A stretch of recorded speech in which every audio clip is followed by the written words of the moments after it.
নমস্কার, আমি দেবযানী। আজ একদম সকালবেলা ঘুম থেকে উঠে স্নান করে নিয়েছি, তারপরে গিয়ে গরম জল খেলাম। এরপরে একটু ছাতুর শরবত বানিয়ে নিয়েছিলাম নিজের জন্য।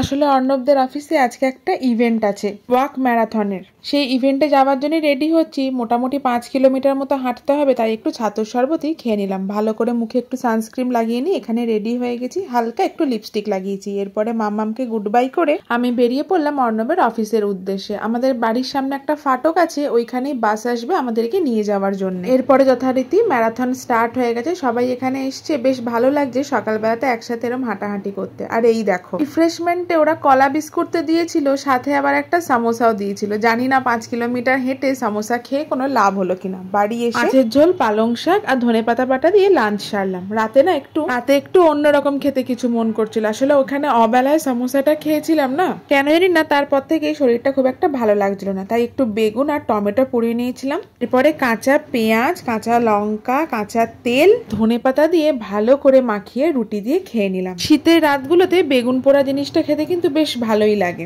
তবে আজ যে খুব একটা ডিসিপ্লিন খাওয়া দাওয়ার ব্যাপারে মেনটেন করতে পেরেছি সেইটা বলবো না, তাও যতটুকুনি করা যায়। আর আসলে মাঝে মাঝে জীবনের ঘুড়িটাকে একটু ঢিল দিতে হয়, তবে কিন্তু সে হাওয়ার সাথে গা ভাসিয়ে আরো ভালো করে উপরে উঠতে পারে।